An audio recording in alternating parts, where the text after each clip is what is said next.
Wat wil je eigenlijk zijn nadat je er niet meer bent?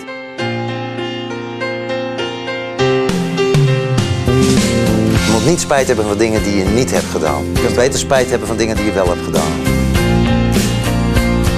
Maar een mens heeft natuurlijk verschillende kanten. Maar ik ben wel een romanticus, ja, absoluut. Hey Stef, waar zijn we hier? Dit is het Honk, Ja? zeg maar onze jongensclub. Ik denk een jaar of 10, 15 geleden. Ik had heel lang in Antwerpen gewoond, vanuit Nederland naar Antwerpen gegaan. Voelde ik dat ik een plek moest hebben om te kunnen werken zo. En in de stad was dat moeilijker, zeker als je zo'n bakbeest van een piano bij de hand hebt. Dat kun je mensen niet aandoen om 's nachts op een vleugel te gaan zitten spelen als je in een appartementblok woont. Toen heb ik deze plek gevonden, ergens zo op de grens van Nederland en België, Zeeuws-Vlaanderen eigenlijk. En dit was een oude varkensstal, Ivo, hier. Dus hier hebben de varkens gestaan. Nou, dat zijn hele intelligente beesten, heb ik mij laten vertellen. Dus en het heeft een ongelooflijke sfeer. Dus we hebben hier nu een week zitten opnemen met de band voor de nieuwe plaat. En dat is moeilijk te beschrijven. Jij staat hier nu, weet je. Maar als je dat mensen moet uitleggen. Om muziek te maken moet je in een plek zijn die... Tenminste, daar spelen mijn liedjes zich ook af. Dat is deel van de wereld. Dus je kijkt hier naar buiten. En dan kijk je gewoon op het gras door een raam heen. En als wij daar zitten te mixen in die ruimte, lopen de konijnen voorbij. Weet je, dat is deel van de werkelijkheid. In plaats van in een donker hol te zitten, waar je je liedjes hebt gemaakt in de buitenwereld, dan moet je opeens dat gaan inzingen in een hele donkere plek. Dus dit is ons paradijs eigenlijk.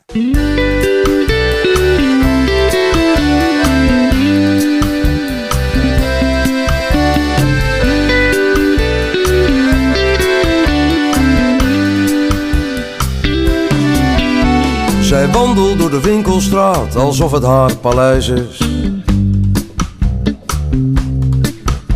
Zij kijkt in elk winkelraam en ze ziet alleen zichzelf staan, alsof er niets te koop is. Nu draagt ze nog een winterjas, maar straks dan wordt het lente. Dan hult ze zich alleen in rook en speelt ze met ons libido. En zo kreeg Sigmund Freud patiënten. Zij weet dat ze mooi is. Zij weet dat zij geen prooi is. Zij bepaalt de regels van de jacht.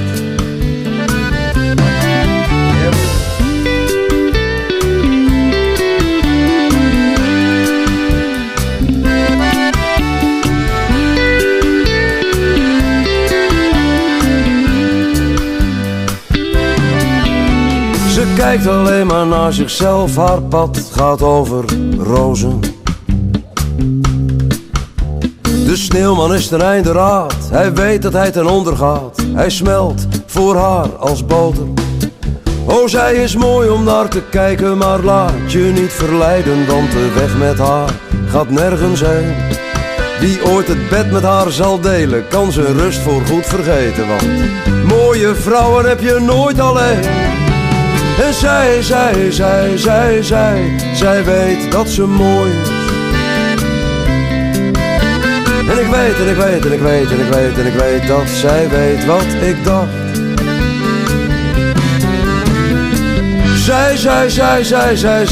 Zij weet dat ze mooi is. Zij weet dat zij geen prooi is. Zij bepaalt de regels van de jacht. Ze loopt voorbij, ze doet verdriet, ze laat je altijd achter. Alleen met de gedachte dat je nooit, nee, dat je nooit kunt krijgen wat je ziet.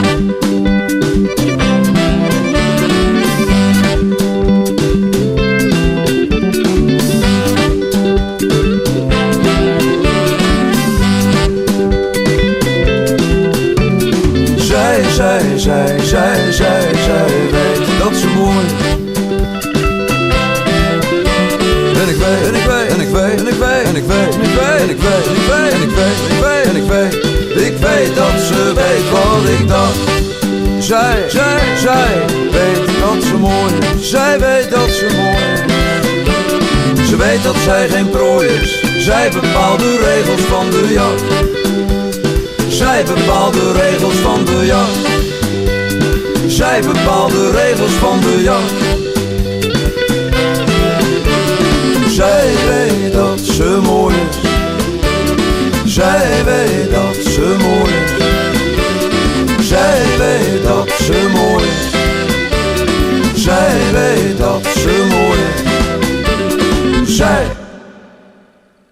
Die liefde voor muziek, hè, in het algemeen, waar kwam die bij jou vandaan? Goh, ik denk... Van thuis uit? Ja, ik denk van mijn broer, hoor. Mijn broer die is 10 jaar ouder, dus die is meer door de jaren 60 nog gegrepen. En die zat altijd met zo'n oude Grundig gecombineerde grammofoon en radio. Met zo'n dinplug achterin had hij een oude bandrecorder en dan nam die de radio op. Liedjes die hij mooi vond.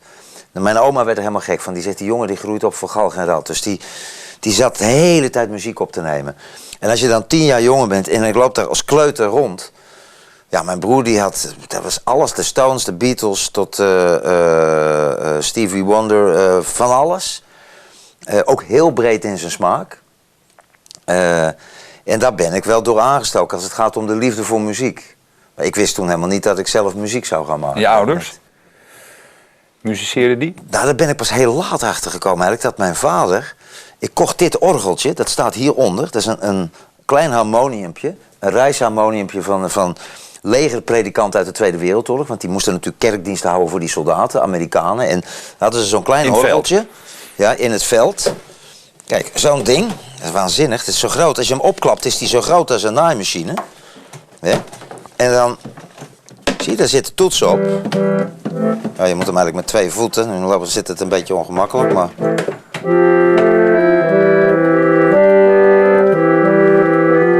Ik vind dat ding op internet op een gegeven moment. Ergens bij zo'n opkoper in Hilversum.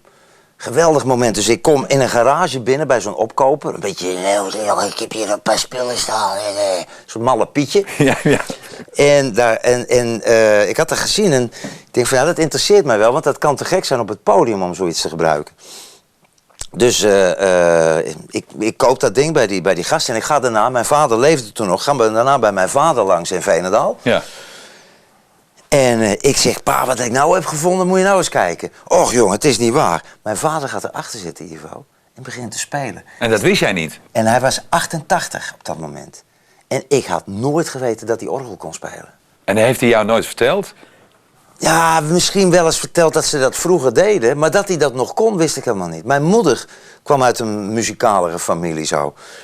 En opeens zie ik mijn pa achter dat orgeltje zitten. Nou, het was ontroerend. Omdat ik opeens zag, dat is een wereld die hij kent. Hij komt uit de protestantse kerk. Nou, vroeger zaten die gasten, moesten op een orgeltje spelen. Een harmonium.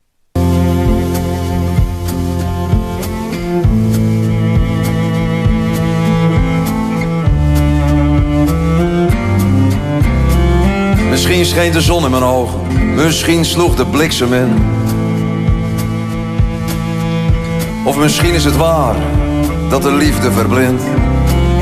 Want jij stond voor mijn ogen, Ginette, en ik kon niet meer terug. En alles om me heen loste op in de lucht. Jij weet niet wat ik voel, Ginette, en ik weet niet wat jij denkt. En misschien is dit wel het mooiste moment. Want geen woord is gevallen en geen woord is gebroken. Ik sta hier en ik kijk naar het licht in jouw ogen en ik zwijg, Ginette, ik zwijg. Om mezelf niet te verraden.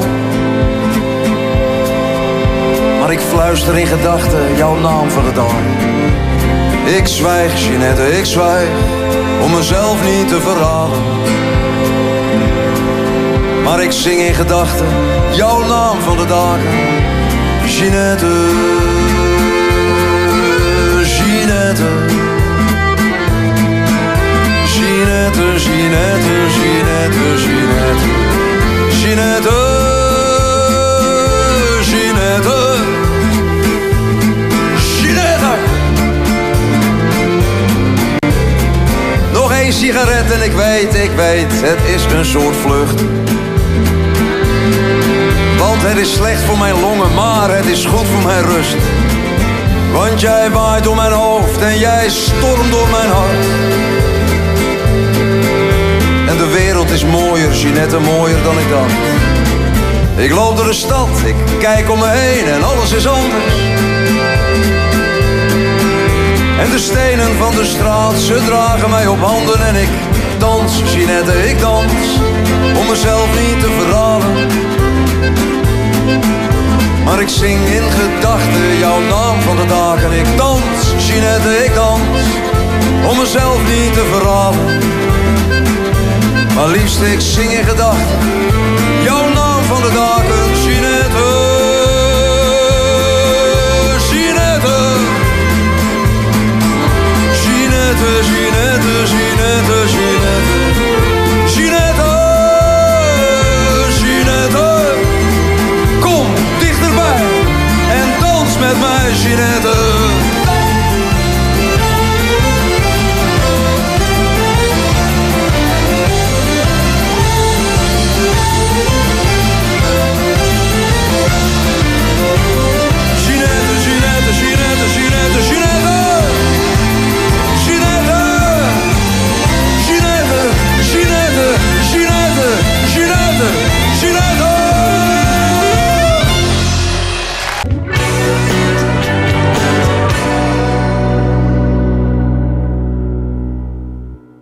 Die protestante kerk, hè? Gebruik jij dat nog in je muziek, die opvoeding, dat christelijke? Of? Hoe je opgevoed bent, raak je nooit kwijt. Nee. Tenminste, als het goed is. Weet je, ik heb twee hele goede ouders gehad. Mijn vader en mijn moeder waren consequent in wat zij geloofden, maar hebben ons dat nooit opgedrongen. Ze hadden meer zoiets als je het maar meeneemt in je handelen. Weet je, of je nou wel of niet gelooft. Was je mee naar de kerk toen? Ja, tot mijn 16e. En toen schijnt mijn vader vertelde dat ook nog, die is 2 jaar geleden overleden. Die zei dat ik terugkwam van de kerk met het liedboek der kerken. Daar stonden die gezangen en psalmen in. Ik flikkerde dat op de tafel en ik zeg, hier ben ik klaar mee. En weet je ook dan waarom? Nee, wat hij vertelde, hij had dat onthouden. En ik zeg, wat gebeurde er toen? En dat weet ik nog wel, dat hij toen tegen mij zei, dat is goed jongen, maar dan wil ik wel weten waar je wel voor staat. Ja, zo'n vader had ik. En dat is zo mooi, omdat je dan je zoon ook het gevoel geeft van, je mag wel wat anders denken, maar denk iets.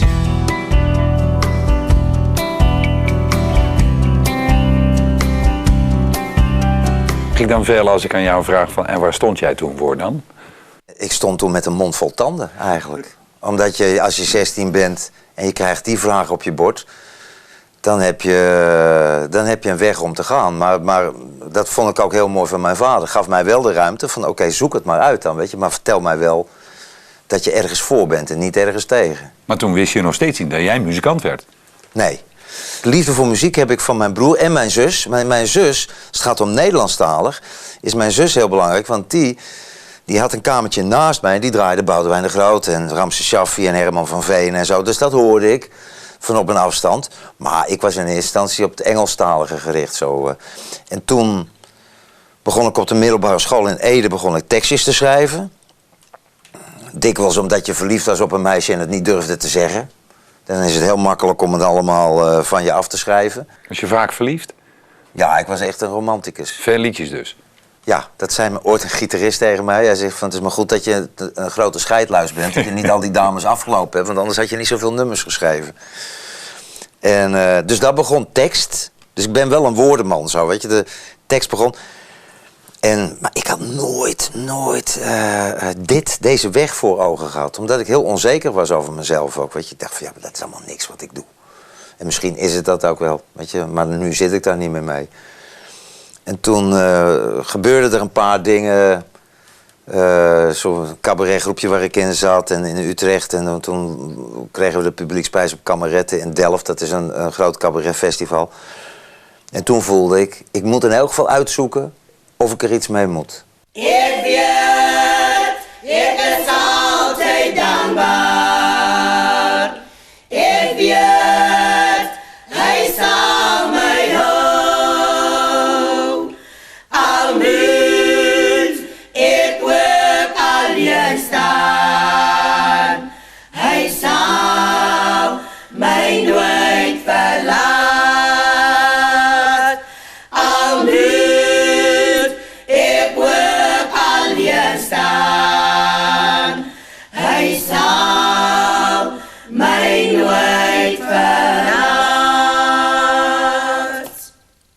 Ik ben soms te blind om te zien wat ik heb. Verdwaal soms nog steeds, ook al ken ik de weg. En ik ben vrij als een vogel die de storm heeft overleefd. Ik heb de wind in de rug en ik klaag soms nog steeds. Maar ik ben gelukkig, ook al zie ik het niet. Te veel ontevreden met alles, te weinig tevreden met niets. En ik voel mij steeds lichter, geloof alleen nog wat ik zie. En ik ken 6 akkoorden, maar ik gebruik er maar 3. Want ik ben gelukkig, ook al zie ik het niet. Te veel ontevreden met alles, te weinig tevreden met niets. Ja, ik is gelukkig, Ook al zie ik dit niet, ook al zie ik dit niet. te veel ontevreden met alles, te weinig tevreden met niks. En ik word langzaam onzichtbaar, verdwijn in de mist. Verwissel mijn vroeger met dat wat nu is. Zo loop ik verloren, ik ben gelukkig verdwaald. Want ik word altijd weer ergens met liefde onthaald.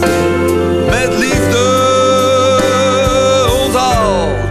Ik is gelukkig, Ik is gelukkig, ook al zie ik dit niet. ook al zie ik dit niet. Te veel ontevreden met alles, te weinig tevreden met niks. Ik is gelukkig, Ik is gelukkig, ook al zie ik dit niet. ook al zie ik dit niet. Te veel ontevreden met alles, te weinig tevreden met Te veel ontevreden met alles, te weinig tevreden met niks. En ik ben soms te blind om te zien wat ik heb.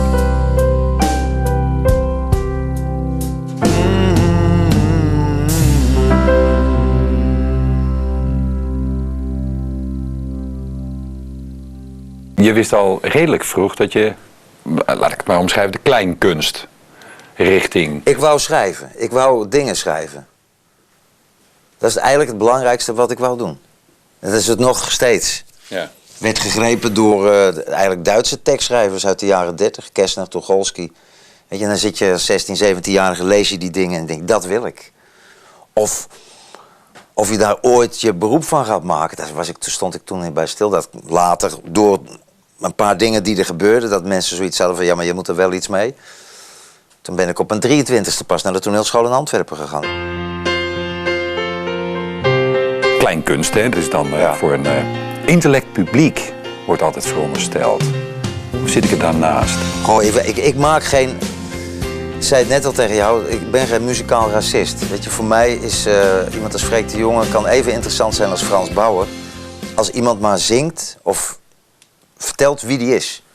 Daar ligt je authenticiteit. Ik bedoel, dat liedje Papa bijvoorbeeld, weet je, dat is mijn handtekening.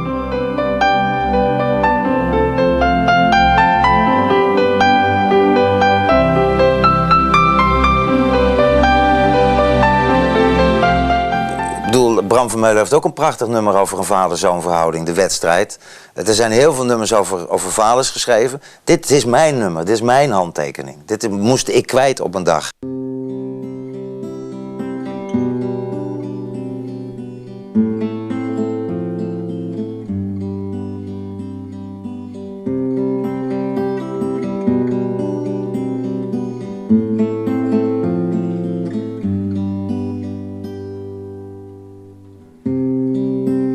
Ik heb dezelfde ogen en ik krijg jouw trekken om mijn mond. Vroeger was ik driftig, vroeger was jij driftig, maar wij hebben onze rust gevonden. En we zitten naast elkaar, wij zeggen niet zoveel. Voor alles wat jij doet, heb ik hetzelfde ritueel. Ik lijk steeds meer op jou.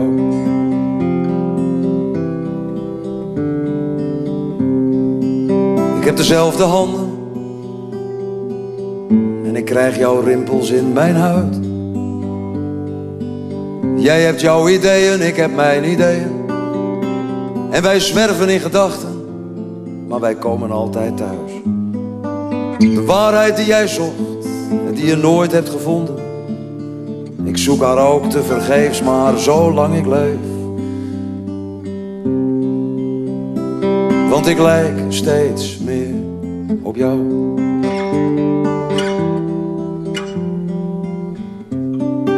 Vroeger kon je streng zijn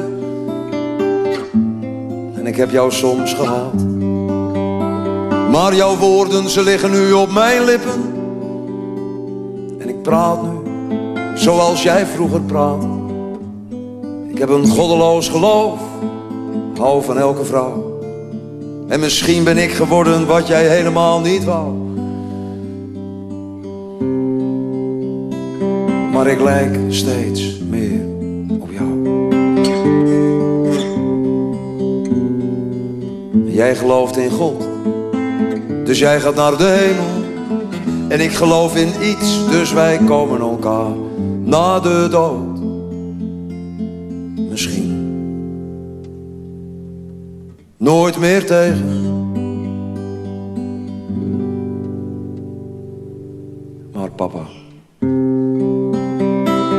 ik hou steeds meer van jou. Hou steeds meer van jou.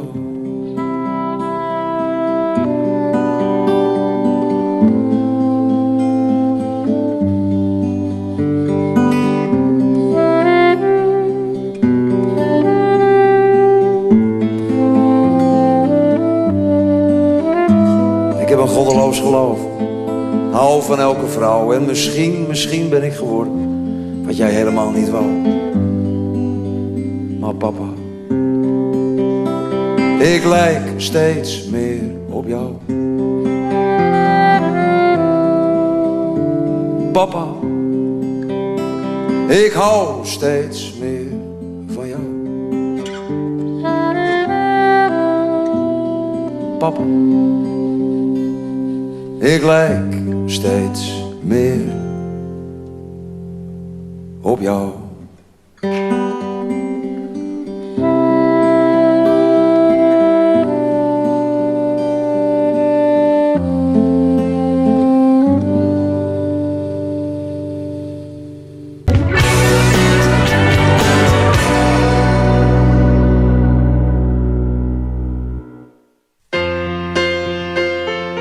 Ik heb vannacht hier zitten spelen aan die piano.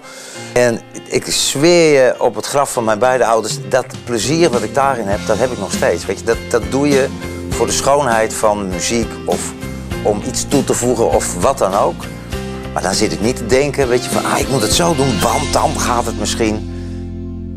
Nu ben jij feitelijk best wel redelijk laat begonnen met musiceren. Piano leren spelen. Ja. Maar ik hoorde van diverse mensen, ik bedoel, jij bent een absolute instrumentenfreak. Is dat zo? Ja, eigenlijk. als ik hier omheen kijk, ik bedoel, het hangt bomvol. Hier achter je bijvoorbeeld, ik noem dat een saloon, honky tonky. Van een cowboyfilm. Deed mij, bijvoorbeeld. Ja. Deed me ook denken aan Nico Haak op de een of andere manier. Ja, honky tonky pianist en een honky tonky piano. Ja. Maar weet je wat, elk instrument is een mens eigenlijk. Dat heeft, zeker als die van hout gemaakt is, alle elektronica klinken hetzelfde. Maar als er hout bij komt, hout is zoals huid. Weet je, dat heeft een nerve en dat heeft een leven gehad in een boom. Dus dat heeft een karakter. Ja. Dus bijvoorbeeld dit, kijk, hier zit een stalen kader in, maar alles eromheen is hout. Dat is de kast. Dit is hout, hier die hamertjes. Je ziet ze hier mooi zo. Die zijn hout.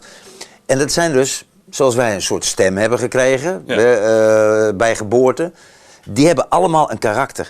En dat vind ik fascinerend aan instrumenten. Koop je een nieuw instrument, en nu ben ik er wat minder in hoor, maar ik had toen ik reisde, man, ik kwam altijd vol beladen terug, maar ik geef er nou een heleboel weg. Want je moet bezit bezwaard, zei mijn moeder vroeger.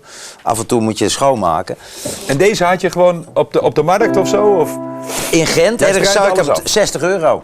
Nee. €60 voor die piano in Gent, in een tweedehands winkel. Maar ik zag al, weet je, van oké, dat ding dat werkt nog redelijk. En die klank.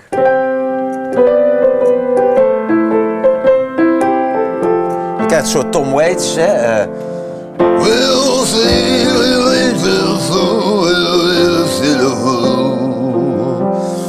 het heeft een soort...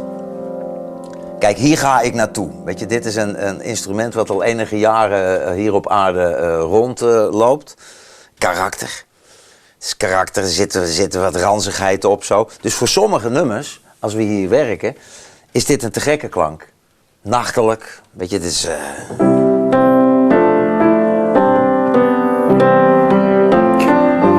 Jij zegt, hier ga ik naartoe.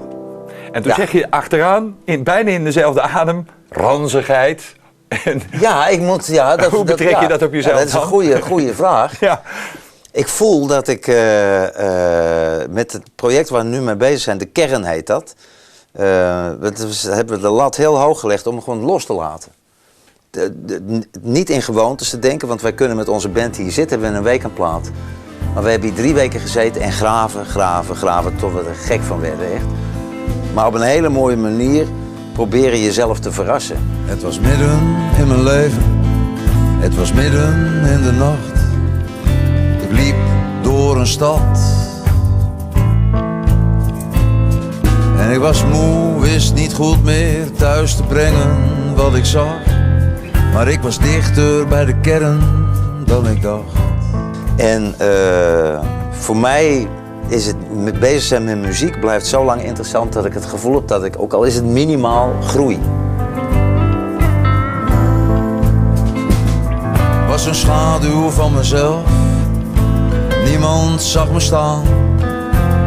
Schreef alleen nog woorden in een bloedeloze taal. Was alleen en wist niet goed meer thuis te brengen wat ik zag. Maar ik was dichter bij de kern dan ik dacht. Dichter bij de kern dan ik dacht. Als je zet je kleine stapjes in een ruimte die je nog niet kent. In mijn leven ook. Weet je, op het moment dat, en ik denk dat wij dat allemaal hebben, als je het gevoel hebt dat je vastzit, dat elke dag precies hetzelfde is, in een huwelijk of in je werk, dan is het niet meer leuk hoor. Dus je moet voor jezelf, en naarmate je ouder wordt, zijn de momenten dat je iets voor de eerste keer ervaart natuurlijk veel minder. Maar de keren dat er iets gebeurt, die zijn misschien nog veel intenser dan toen je 16 jaar was. En dat zoek ik op de een of andere manier. Dan blijft het fijn. Dus, en ik moet wel daar naartoe, ja.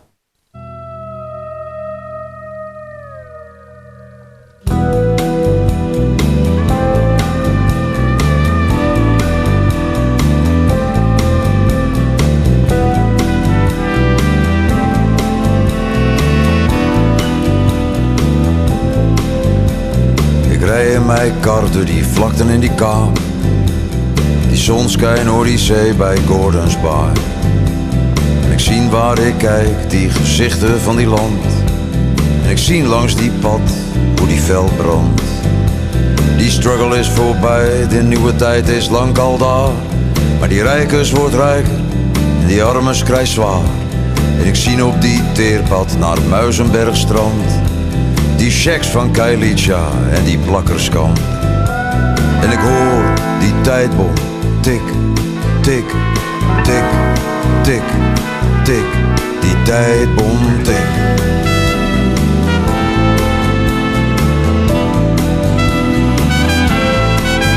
En die rook hangt Boalanga en die vliegtuig stijgt op. En een zwart man bij die robot wil mij een zonnebril verkopen. Maar wat gaan aan in zijn kop? En wat denkt hij, hoor mij? Want daar was zo bij je beloftes. Maar wat heeft hij gekregen? En ik zou hem willen vragen wie hij is, hoe hij leeft. Maar die robot raakt groen en mijn kar moet bewegen. En die kaap lijkt zo mooi in die zomerzon. En die wind is zo stil, dit voelt of daar een storm gaan komt. En ik luister naar muziek en tap mijn vingers op die steerwheel. Tik, tik, tik, die tijdbom, tik.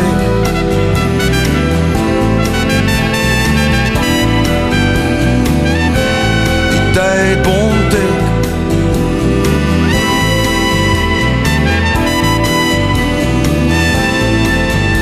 En die kleuren van die regenboog, weggespoeld door die geweld.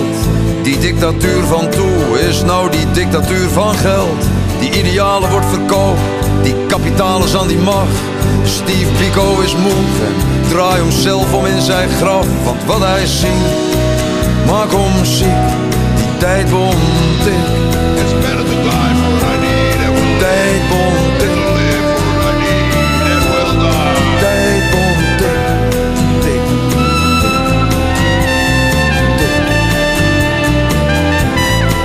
En jij kan een fok vol voor die toestand in ieder land. Maar jij kan ook een brug bouwen naar die andere kant. Jij kan naar die TV kijken tot die ochtend ligt. Jij kan jouw ogen sluiten met een sepie of een flik. Maar die tijdbom tik. Die tijdbom tik. Die tijdbom tik. Die tijdbom tik. Die tijdbom tik.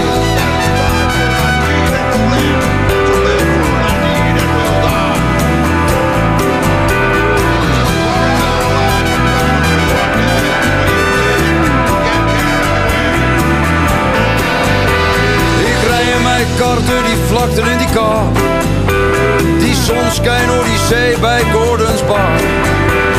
Ik zie waar ik kijk, die gezichten van die land. En ik zie in die verte, zie in die toekomst, hoe die land kan branden.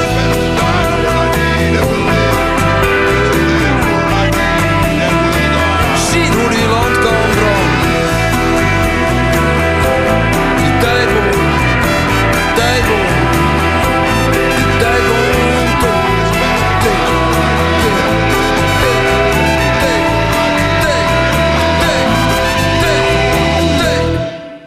Dit is een Cubaanse gitaar. We zijn vorig jaar in Cuba geweest. Het is een Tres. Maar die hebben we eigenlijk, die is nog niet gebruikt. Ja, zo hangt er van. Dit is een gitaartje wat ik gekocht heb in Amsterdam. Dat is ook een soort bluesgitaar. Die komt. Vroeger werden die gemaakt in Venlo. Venlonia, wat een geweldige naam. Velonia. Ja, maar dit klinkt echt. Dus.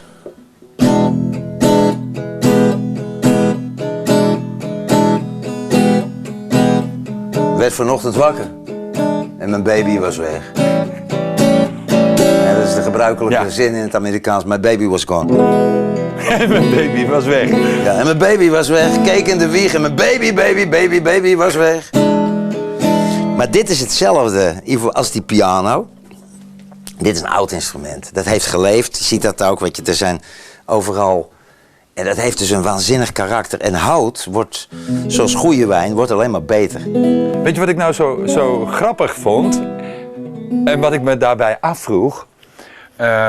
Je speelt dat jazzy en mijn baby was weg. Ja. Bedoel je dat ook cynisch? Door te zeggen van, nee, maar cynisch in de zin van... Jongens, als we al die Engelse talen... Als we die liedjes, als we die nou terugzetten... Ah ja. Ja, kijk, mijn vrouw die is deels Engelstalig grootgebracht. Dus haar Engels is er gewoon, dat is zoals voor ons Nederlands is. Hè, spreekt Afrikaans en Engels. Maar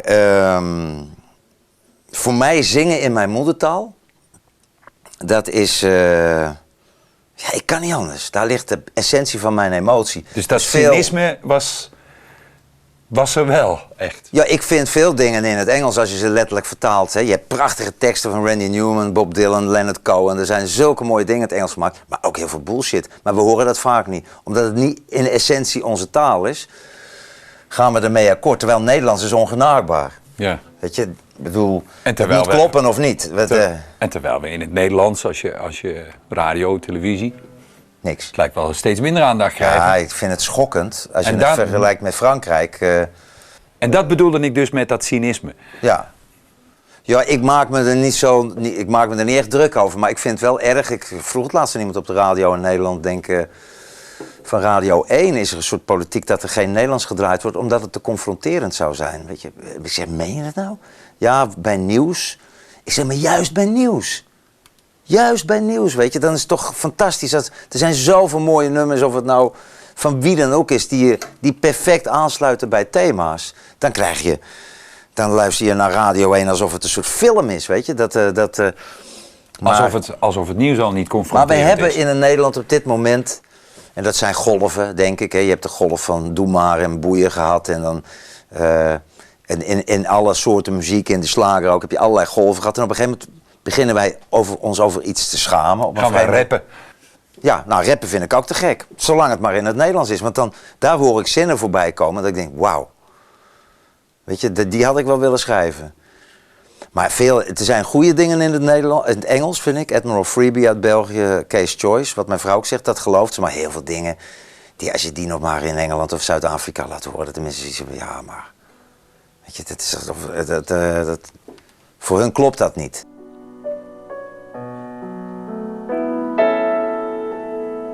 We speelden ooit verstoppertje in de pauze op het plein.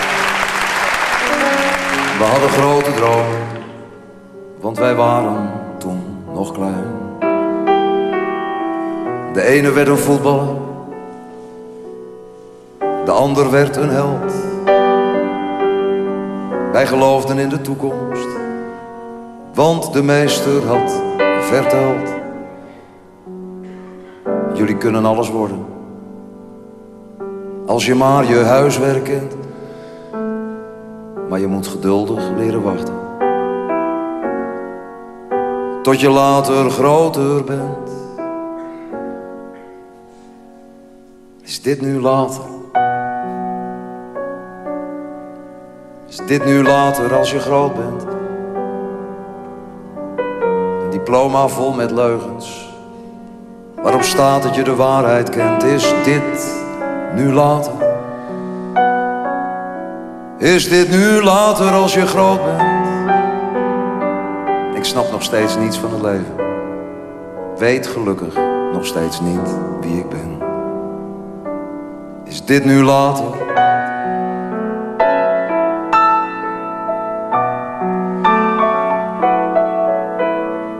Wij spelen nog verstoppertje, maar niet meer op het plein.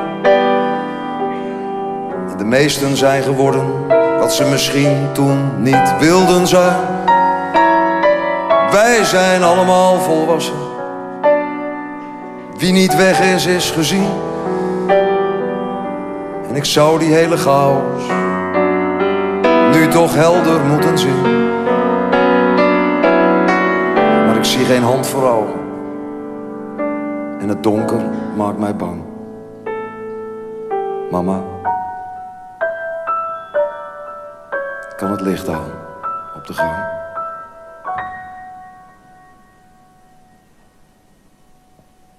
Is dit nu later? Is dit nu later als je groot bent? Een diploma vol met leugens, waarop staat dat je de waarheid kent. Is dit nu later? Is dit nu later als je groot bent? Ik snap geen donder van het leven. Weet gelukkig nog steeds niet Is dit nu later?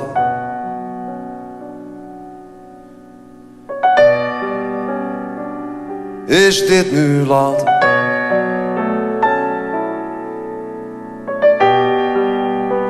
Ja, dit is later.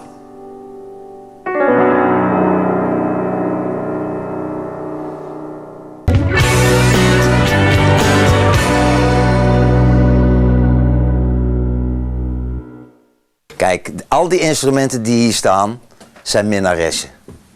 Jouw minnaressen of... De muzikale minnaressen. Ja, ja. Ik noem het maar zo, ik kom er nu mee in mijn kop zo. Nog nooit dat benoemd, maar ik praat voor het eerste keer over die instrumenten. Dit is mijn vrouw. Met andere woorden, dit is lust, dat is liefde. Ja. Dit is Ivo, dit is zo'n... Een piano. En bedoel, ik ben begonnen op mijn 23e. Mijn moeder had me wat geld geleend. Zo'n Fender Rhodes had ik, zo'n elektrische piano. Dus het heeft lang geduurd. Ik denk, ja... wanneer heb ik dat ding gekocht? Begin jaren, nee, voor onderstand, dus in 1995 was papa had allemaal al geschreven en zo. En ik zocht een piano eigenlijk voor een plaat die we aan het opnemen waren. En ik vond deze piano, ze was niet maagdelijk, om het maar gelijk zo te zeggen. Nee, daar was al op gespeeld, zeg maar. Ja, dit was een verhuurpiano geweest van Goossens uit Mortsel, dat bestaat al niet meer, die winkel. Dus die had zijn kilometers al gemaakt. En ik denk dat het belangrijk is bij een instrument, een tip voor mensen die er een willen kopen, dat hij al wat kilometers gemaakt heeft, dan ken je het karakter. Want hout verandert. En ik zocht een vleugel. Ik zocht een vleugel om op te spelen. We speelden in theaters altijd op vleugels. En toen... ik dacht, ik moet een Yamaha hebben, zo, weet je, want dat klinkt nogal lekker. En opeens op een dag staat deze tussen 20 vleugels, tweedehands Steinway. En ik speel erop.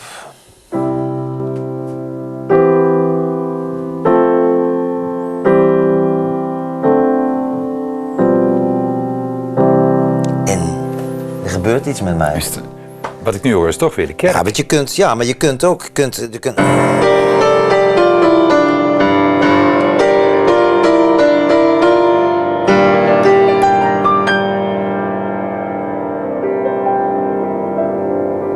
Dus hij heeft zoveel verschillende kleuren. En elke dag klinkt hij anders. En je kunt een heel simpel akkoord, gewoon een C-akkoord.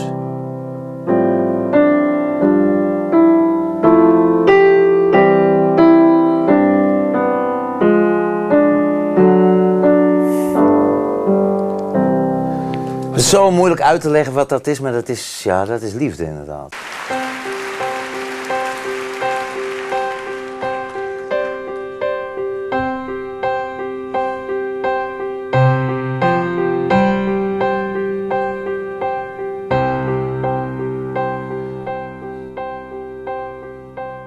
Ik zie hoe landen zich verscheuren. Ik voel de kanker van cynisme. Ik zie de mensen zonder dromen geloven in goedkope luxe. En in de ontevreden steden jaagt de haat door oude straten. En de dreiging komt steeds dichterbij. Maar ik weet, er bestaat een medicijn. Ik heb jou lief, ik heb je liever, liever dan mijn leven, dan om het even wat ik heb jou liever, liever liefste, elke dag. En wat ik ook wil zeggen, jij krijgt mijn woorden klein. Was ik maar een dichter, dan kon ik dichter bij jou zijn. Of was ik maar het bloed dat door jouw lichaam stroomt, want dan sliep ik in jouw hart en ik woonde in jouw hoofd. Ja, ik wil slapen in jouw hart en wonen in jouw hoofd. Want ik heb jou lief. Heb je liever dan mijn leven, dan om het even, wat ik heb jou lief.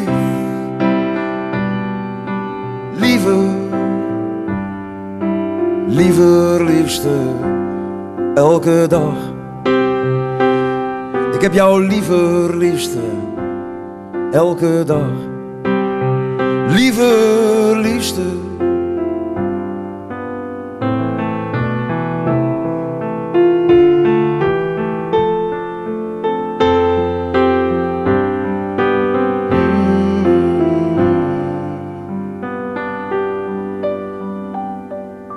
Ik heb jou lief.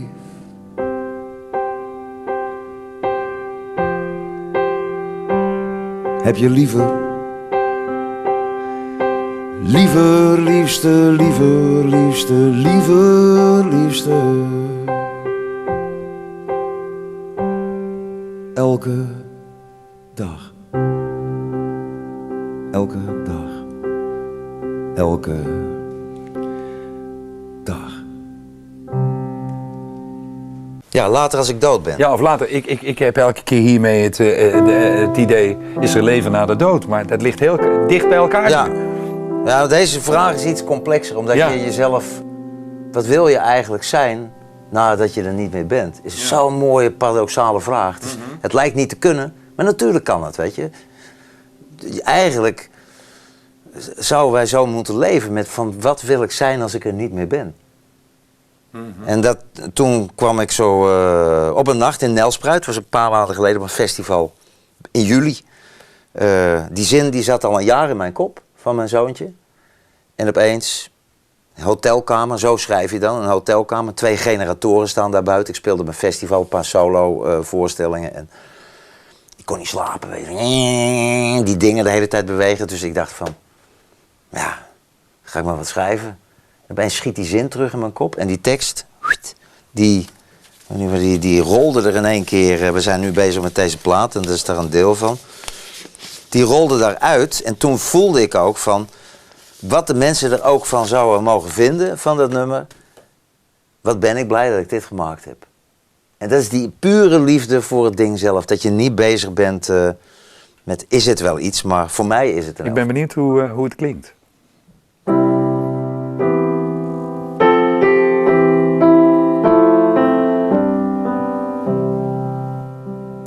Later als ik dood ben, wil ik een ander leven.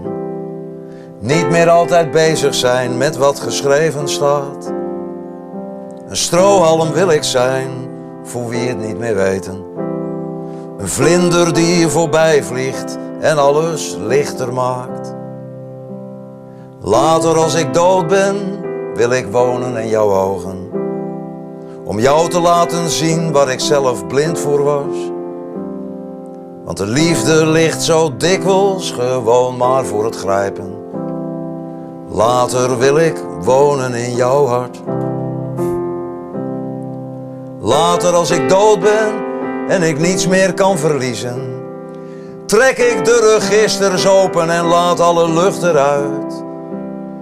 Orgelklanken zoals golven die de wereld overspoelen. Met een liefde die de angel haalt uit alle haat en nijd. Later als ik dood ben, wil ik niet meer denken. Denken aan degenen tegen wie ik vechten moest. Weg uit hun gedachten en zij ook uit de mijne. Ik heb te veel mijn tijd verloren met wat er niet toe doet. Later als ik dood ben, wil ik de vader worden die ik door mijn onvermogen nooit heb kunnen zijn. Lichtdoorgever, wegbereider en een engel op een schouder. Een vader die er altijd is, ook als hij verdwijnt. Later, als ik dood ben, wil ik overgaan in alles. Onzichtbaar in het donker als het laatste hemelsblauw. Later, als ik dood ben, wil ik met jou dansen. Zonder dat jij weet dat ik jou in mijn armen hou.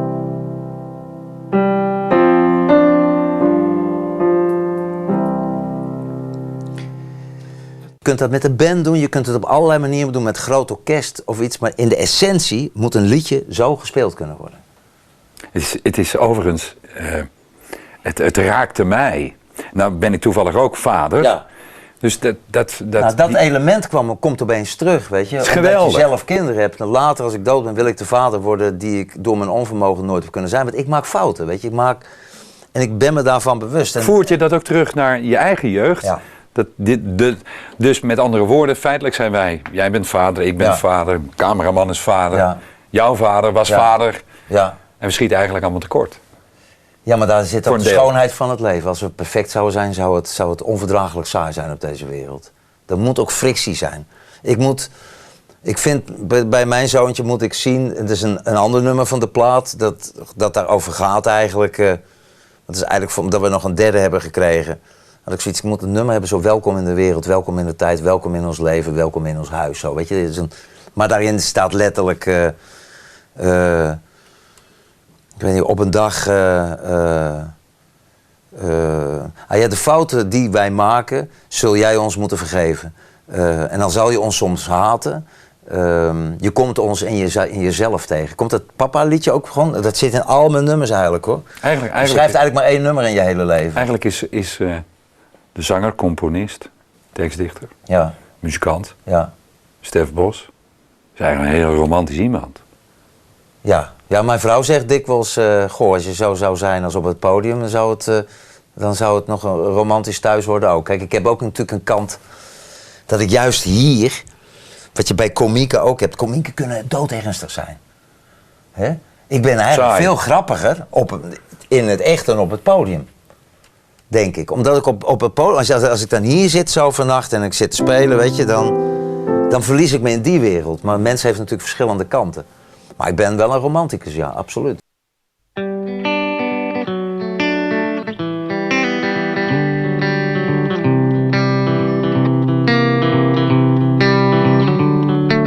Lief, ik heb je liever dan mijn leven. Dan om het even, want ik heb je lief. Ik heb je liefste,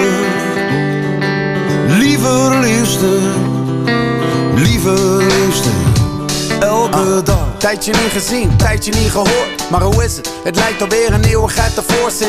Sinds ik bij je was, er bij je op bezoek ging. Ik was pas halverwege en opeens toen ging het boek dicht. Maar ik had de roeping des te meer. Was aan het zoeken naar die onbevangen, zwaar ontspannen, niet te moeilijk, voelen sfeer. En ik dacht nog veel te lang, wat is nu hiervan de bedoeling? Ik was er wel, maar voelde even niks. En als de mensen vroegen hoe het ging, vertelde ik hoe goed het ging. Dat is wat ze willen horen toch, hè? Dus we doen dat ding. Ik hield mezelf voor de gek en ik besloot je op te zoeken. Besefte goed en wel dat ik je mis, maar je schijnt je licht op mij en steeds dichterbij. Gemaakt van dik hout, zo maakt me even stil in mij. En als het licht dimt en ik was stop met rappen, dan loop ik naar je toe en zeg nog 1 keer: ik heb je lief. Ik heb je liever dan mijn leven. Dan om het even, want ik heb je lief. Ik heb je liefste,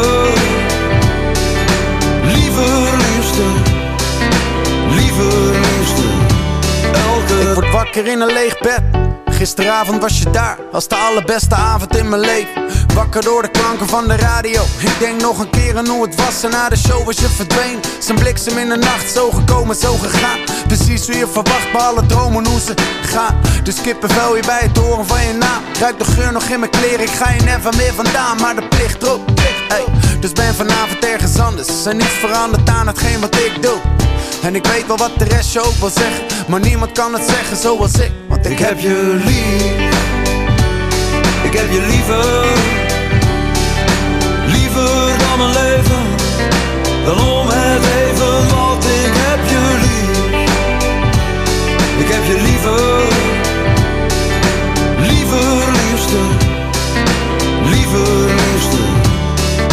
Was ik maar het bloed dat door jouw lichaam stroomt, dan sliep ik in jouw hart en ik woonde in jouw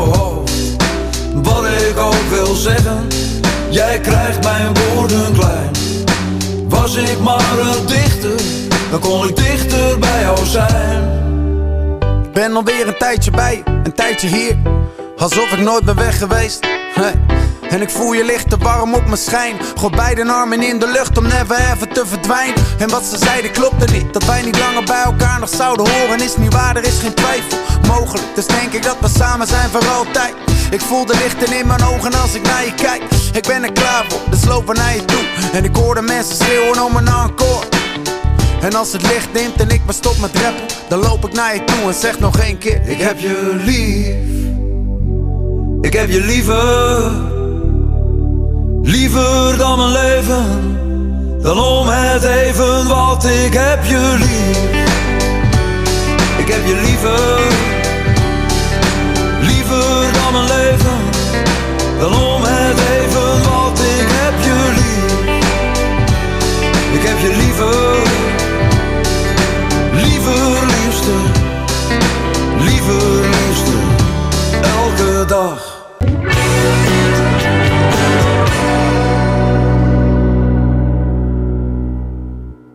Het hele gesprek lang is het woord nacht heel vaak gevallen. Ja.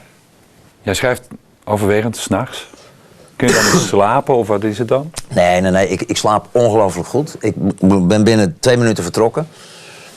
Vroeger schreef ik 's nachts omdat ik dacht dat daar de muze op bezoek zou komen. Wat absoluut een nonsens is. Sinds ik kinderen heb, weet ik dat je 's ochtends vroeg... Dit nummer is echt om 11 uur 's ochtends geschreven in Kaapstad.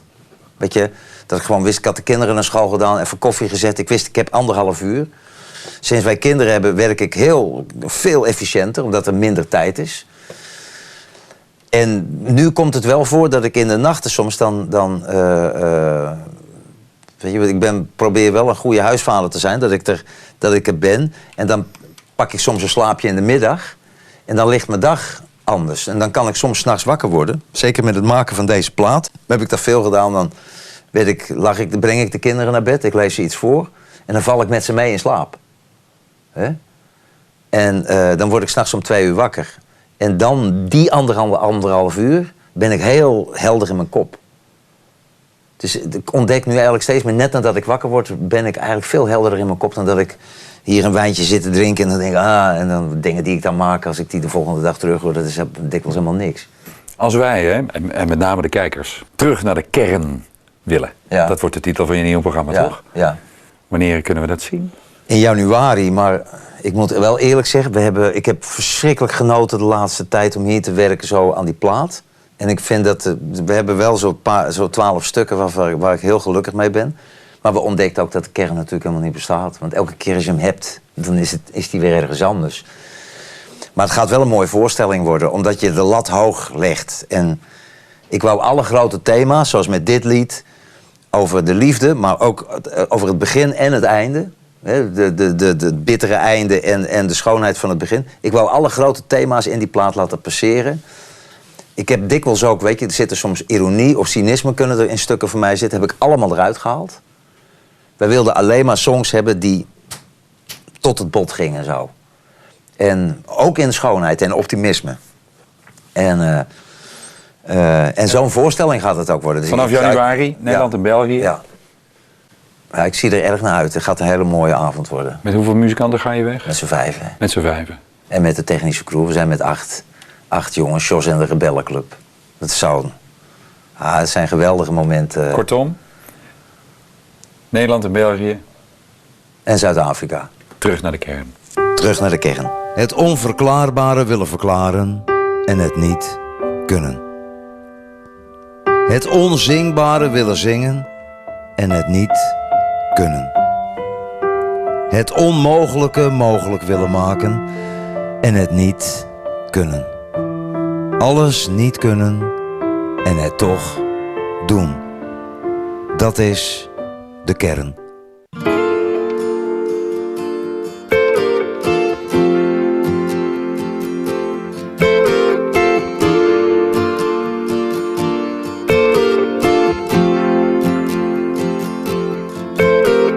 Niets meer te verliezen. De ballast is gelost. Wolken komen dichterbij. Langzaam stijg ik op. En ik kijk nog een keer om naar de stuurlui aan de wal. Zie ze langzaamaan verdwijnen, zie ze wachten tot ik val. Maar ik vlieg zoals een vogel en ik zoek een nieuwe tijd. Met ruimte voor verschillen, de horizon voorbij. Laat mij maar, laat mij maar. Laat mij, laat mij, laat mij, laat mij gaan. Want de angst die is verdwenen en de schaamte is voorbij. Nee, ik hoef niet meer te worden wat ik nooit heb willen zijn. En de cirkel is gebroken en de lijnen zijn ovaal. Ik laat mezelf vallen in een eindeloos verhaal. Laat mij maar, laat mij maar. Laat mij, laat mij, laat mij, laat mij gaan. Laat mij maar, laat mij maar. Laat mij, laat mij, laat mij, laat mij gaan. Kijken naar de hemel, dromen van wat komt. Zoek niet meer een antwoord, vraag niet meer waarom. Eindelijk is het later, eindelijk ben ik weg. De ruimte is oneindig, zolang je maar je grens verlegt. Zolang je maar je grens verlegt.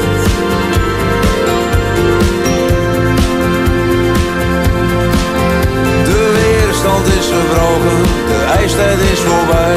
De kern die is gebleven, de ballast ben ik kwijt. Niets houdt mij nog tegen, geen vastgestelde lijn. Wij zijn zoals de wind, die komt en weer